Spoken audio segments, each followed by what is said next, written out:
అందరికీ నమస్కారం. ఎల్లుండి జరగబోయే జనజాతర సభకు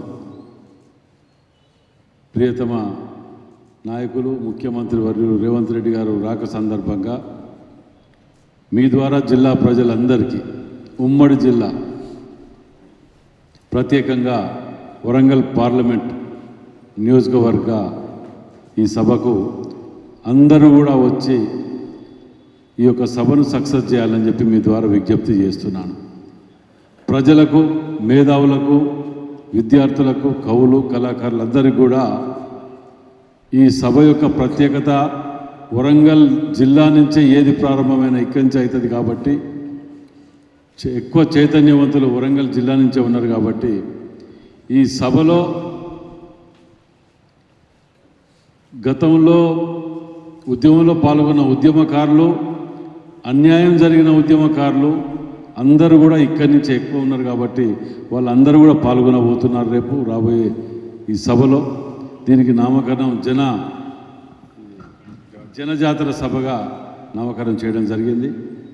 మరి ఇవాళ నిజంగా కూడా వీరు ఓటు అడుగుతున్నారు అని అంటే ఏ ముఖం పెట్టుకొని ఓటు అడుగుతున్నారో కూడా అర్థం కాని పరిస్థితి. అది ప్రత్యేకంగా వరంగల్ జిల్లాలో రేపు కేసీఆర్, కేటీఆర్ లేకపోతే బీజేపీ నాయకులు వీళ్ళు వచ్చినప్పుడు వరంగల్ జిల్లా ప్రజలకు క్షమాపణ చెప్పాలి మీరు మొట్టమొదట. ఎందుకంటే ఎంతో పెద్ద ఉద్యమం, తెలంగాణ ఉద్యమం జరిగినప్పుడు ఉద్యమకారులని వాడుకొని వదిలేసి ఫామ్ హౌజులలో పండుకొని ఇద్దరు ఎంపీలు ఉంటే ఒక్క ఎంపీ ఉన్నప్పుడు సోనియా గాంధీ గారు కాంగ్రెస్ పార్టీ ఆధ్వర్యంలో పార్లమెంట్లో ఏం జరిగిందో కళ్ళల్లో మన అందరం మన కళ్ళారా చూసిన వాళ్ళం. ఈయన తాగి ఫామ్ హౌస్లో పండుకుంటే తెలంగాణ ఇంటికి వచ్చినట్టు చెప్పిన ముచ్చట చెప్పిండు. కానీ బీజేపీ మేము సహకరించినాం, మేము మద్దతు ఇచ్చినాం అని చెప్పి చెప్పుకున్న వాళ్ళు తెలంగాణ విభజన చట్టంలో పొందుపరిచినటువంటి అంశాలను ఎందుకు తీర్చలేదో వరంగల్ జిల్లా ప్రజలకు జవాబు చెప్పాలి. ఎందుకంటే ఆ విభజన చట్టంలో పొందుపరిచినటువంటిది నెరవేర్చకపోతే భారీగా నష్టపోయింది ఏదైనా ఉన్నదంటే అది వరంగల్ జిల్లా. మరి 10 ఏళ్ళు వీళ్ళు కలిసి సంసారం చేసినట్టు నడుపుకున్నారు. ప్రతి దాంట్లో డిమానిటేషన్, జిఎస్టీ వీటన్నిటిల్లో కూడా అగ్రికల్చర్ అన్నిటిల్లో మద్దతు ఇచ్చిన వాళ్ళు వీళ్ళు కొట్లాడి అడగలేదు. బీఆర్ఎస్ వాళ్ళు, బీజేపీ వాళ్ళు కూడా ఎన్నడూ ఇక్కడ మరి పొందుపరిచిన వాటి గురించి తీసుకురావాలని ఎన్నడూ ఆలోచన చేసిన దాఖలు పోలేదు. మరి వీరి ద్వారా భారీగా నష్టపోయింది ఏదైనా ఉన్నది అని అంటే అది వరంగల్ జిల్లా. కాబట్టి ఇలా బీజేపీ నాయకులు కానీ బీఆర్ఎస్ నాయకులు కానీ వరంగల్ జిల్లా ప్రజలకు జవాబు చెప్పాలి. లేదంటే మేము చాతగాని దద్దమ్మలు అని చెప్పి క్షమాపణ చెప్పాలి. అది పోగా వీళ్ళు ఏదో స్వాతంత్ర పోరాటంలో పాల్గొన్నట్టు ఇంకా ఓటు అడుగుతానికి వస్తానికి సిగ్గు అనేది ఉండాలి. మీరు 10 ఏళ్ళలో చేయలేని మేము ఈ 4 నెలల్లో చేసి చూపించగలుగుతున్నాం. ఇలా 4 నెలలు కాదు, 2 నెల రోజులు కాకముందుకే ఏమే ఫెయిల్ అయినరు, ఇది ఫెయిల్ అయినరు, అది ఫెయిల్ అయిన అబాండాలు వేసి మళ్ళీ అదే మాయమాటలు చెప్పి ఏదో ముచ్చట చెప్పుకుంటూ పోతుంటే ప్రజలు నమ్ముతారని ఇంకా భ్రమలో ఉన్నారు వీళ్ళు. దాన్ని ప్రజలు నమ్మే పరిస్థితిలో లేరు. మిమ్మల్ని మీరు చేసినది నేను గతంలో ఎన్నడూ చెప్పిన, ఇంట్లో అప్పు చేసి ఏదైనా చేయగలుగుతాం, రోజు చికెన్ మటన్ వండుకొని తినగలుగుతాం, ఎన్నో ఎంజాయ్ చేయగలుగుతాం. ఆ విధంగా 7 లక్షల కోట్ల అప్పులు చేసి మిగులు బడ్జెట్ దాన్ని సర్వనాశనం చేసి జిల్లాని, రాష్ట్రాన్ని చేసినావు. జిల్లాని అయితే అసలు నిజంగా చెప్పంటే రాష్ట్రంలో ఎక్కువ నష్టపోయింది బీఆర్ఎస్ బీజేపీ ప్రభుత్వంలో వరంగల్ జిల్లా.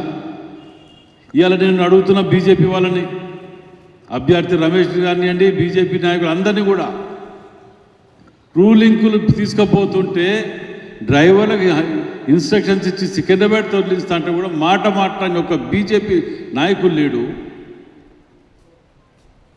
దేనికి కూడా ఇది లేకుండా అసలు పట్టింపు అనేది లేదు. కేంద్ర ప్రభుత్వం ఎవరిలో ఉన్నది అన్నట్టు ఇవాళ మాత్రం వచ్చి మా మోడీ గీడి బోడీ అని కూడా ఇలా ఓట్లు అడగడానికి ఏదో ప్రయత్నాలు చేస్తున్నారు. వీళ్ళు చేసినవి చెప్పుకోవటానికి ఏమి లేకనే ఇదంతా దరిద్రం తయారు చేసుకొని పొద్దుగా లేస్తే సెంటిమెంట్గా భక్తిని రాముని పేరు చెప్పుకొని ఇది పేరు చెప్పుకొని భిక్ష పడుకుంటున్నారు. ఇలా మీకు దమ్ము ధైర్యం ఉంటే చేసినవి చెప్పి ఓట్లు అడగండి. కులాన్ని రెచ్చగొట్టడం, మతాలను రెచ్చగొట్టడం, ప్రాంతీయ తత్వాలను రెచ్చగొట్టడం మీరు చేసినవి కనుక చెప్పుకుంటే వీటి జోలికి పోదురు. ఎన్నడూ కూడా మీరు చేసే దాఖలు లేవు. కాబట్టి ప్రజలారా, మేధావులారా, పట్టణ ప్రజలకు ముఖ్యంగా విజ్ఞప్తి చేస్తున్న వరంగల్ జిల్లాలో చదువుకున్న మేధావులు మీరంతా ఓటేసేటప్పుడు ఆలోచించండి. రాముని పేరు చెప్తానో లేకపోతే మోడీ అని పేరు చెప్పుకుంటానో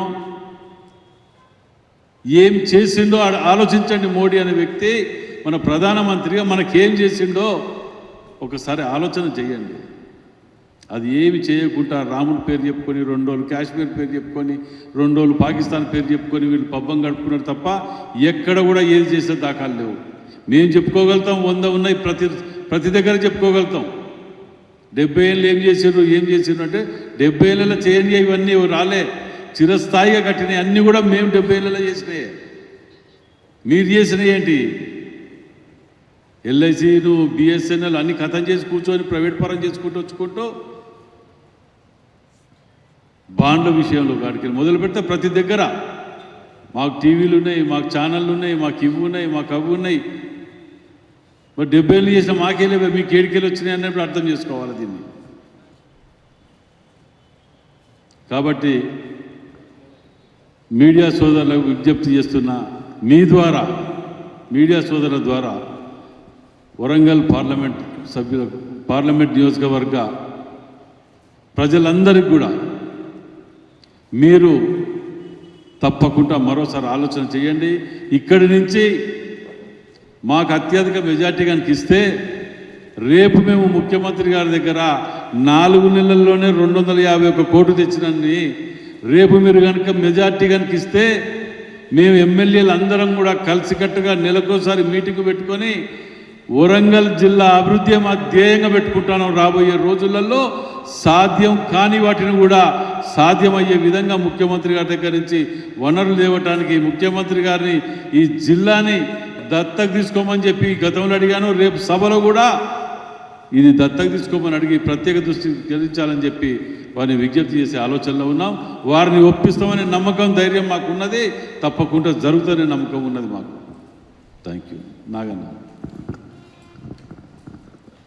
మా యొక్క వరంగల్ జనజాత్ర నామకరణంతో గౌరవనీయులు మా యొక్క పిసిసి అధ్యక్షులు అలాగే గౌరవ సీఎం గారు ఈ యొక్క జనజాత్రకు ఆహ్వానించబడుతున్నారు. కాబట్టి వారి ఆహ్వానం పురస్కరించుకొని మా యొక్క 7 కాన్స్టిట్యున్సీ నుండి పెద్ద ఎత్తున ప్రజలు తరలి రావాలని, అలాగే ఈ యొక్క ఇందులో ఇంపార్టెంట్ ఏంటంటే రాహుల్ గాంధీ, సోనియా గాంధీ ఏదైతే 5 న్యాయ్ అది ఓన్లీ రామరాజ్యం కావాలంటే, రామరాజ్యం భారతదేశంలో ఉండాలంటే అది రాహుల్ గాంధీతో ఒక్కరితోనే సాధ్యం. కాబట్టి ప్రజలందరూ ఇక్కడున్న మన వరంగల్ ప్రజలు చాలా మేధావులు, కవులు, ఉద్యమకారులు. కాబట్టి తప్పనిసరిగా కాంగ్రెస్ ప్రభుత్వాన్ని ఆశీర్వదిస్తారనే దృఢ సంకల్పంతో ఈ యొక్క వరంగల్ జనజాత్రకు పెద్ద ఎత్తున తరలి రావాలని నా యొక్క సోదరులు, విద్యార్థి లోకం ఎవరైతే, నిరుద్యోగ లోకం ఎవరైతే, దగాపడ్డ లోకం, ఉద్యమకారులు అన్నగారు చెప్పినట్టుగా అందరూ పేరు పేరున సంఘాలు, అన్ని సంఘాలు కూడా రావాలని నేను కోరుతూ ఈ యొక్క మంచి 5 న్యాయ్ ఏదైతే మేనిఫెస్టో విడుదల చేశారు కాబట్టి అది సాధ్యం కావాలంటే ఓన్లీ కాంగ్రెస్ ద్వారానే సాధ్యమవుతుందని, అలాగే ఈరోజు అందరూ అభద్రతా భావంలో ఉన్నారు. ఎందుకంటే బీజేపీ కులము మతాలను విడదీసి ప్రాంతాలకు చిచ్చులు పెట్టి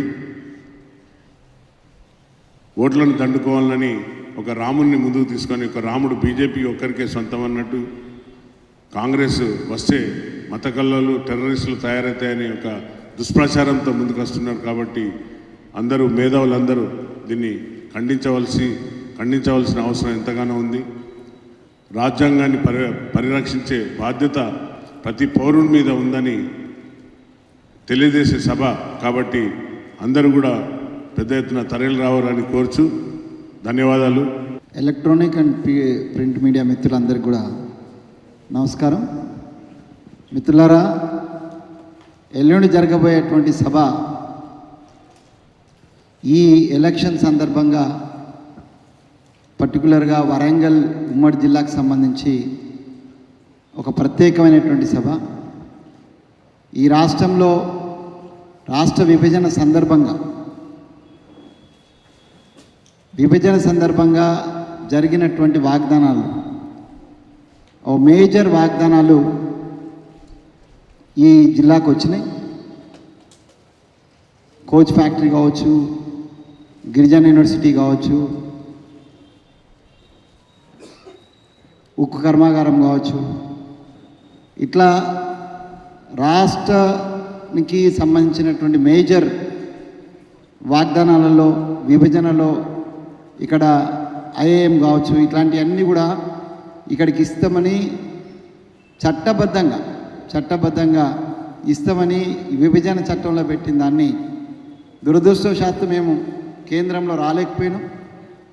కానీ కేంద్రంలో ఈ విభజన చట్టానికి సపోర్ట్ చేసి విభజనకు మేము సపోర్ట్ చేయడం వల్లనే తెలంగాణ వచ్చిందని చెప్పుకున్నటువంటి భారతీయ జనతా పార్టీ అధికారంకి వచ్చి కూడా 10 సంవత్సరాల్లో వాటి ఊసెత్తలే, పైపెచ్చి ఇక్కడ ఉన్న వాటిని తరలించకపోయింది.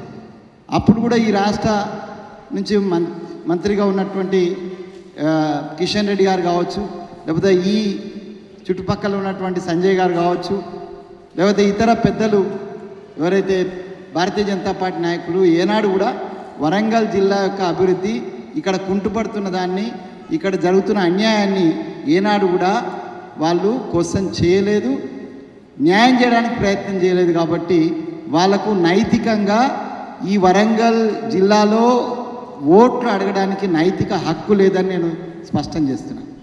అదే రకంగా తెలంగాణ నేనే సాధించిన ఇచ్చింది కాంగ్రెస్ అయితే, ఆశీర్వాదం సోనియా గాంధీ అయితే నేనే అని క్లెయిమ్ చేసుకొని హైజాక్ చేసి మొత్తం ఒక సెంటిమెంట్ను హైజాక్ చేసి ఆయనకంటే ఎక్కువ ఇందాక అన్న రాజేంద్ర రెడ్డి గారు అన్నారు ఉద్యమంలో పనిచేసిన వాళ్ళు.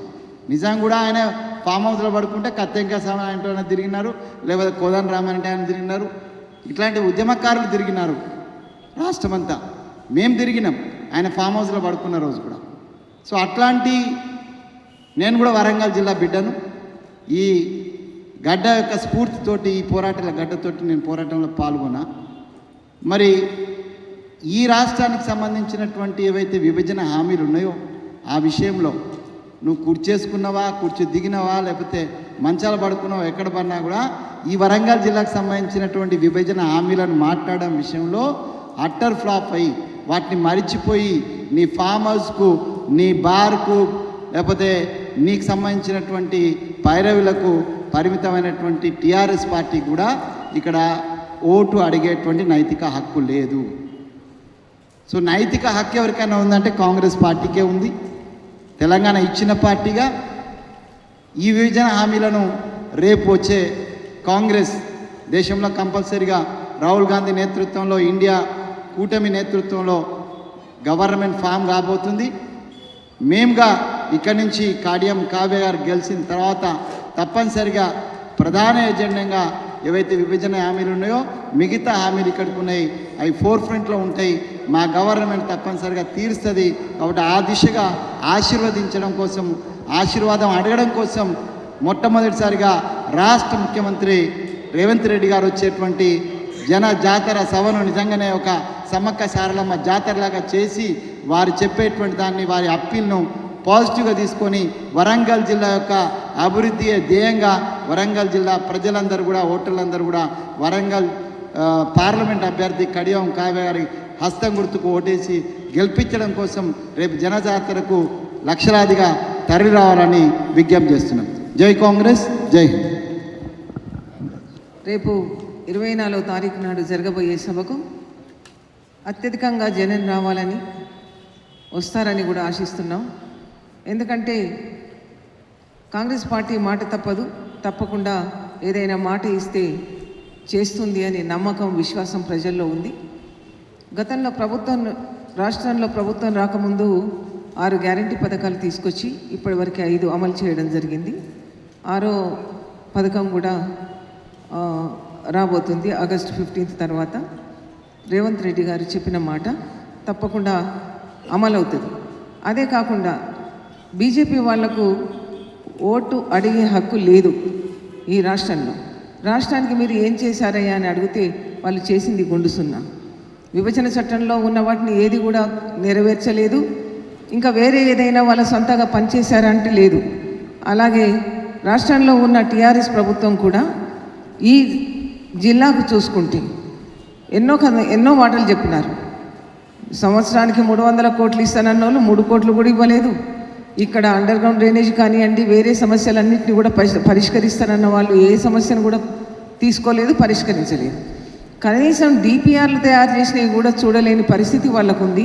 ఇంకా వాళ్ళు ఏం పనులు చేస్తారని ప్రజలు నమ్ముతారని నేను అడుగుతున్నా. కాబట్టి ముందు కాంగ్రెస్ పార్టీ ఉన్నప్పుడే జరిగిన అభివృద్ధి తప్ప మరేది కాదు అనేది ఈ వరంగల్ పట్టణంలో ఉన్న వాళ్ళందరికీ తెలుసు. వరంగల్ జిల్లాలో ఉన్న ప్రజలందరూ కూడా పూర్తిగా నమ్మకంతో ఉన్నారు. తప్పకుండా కాంగ్రెస్ పార్టీని ఆశీర్వదిస్తారు, కావ్య గారిని గెలిపిస్తారని నమ్ముతూ సెలవు తీసుకుంటారు.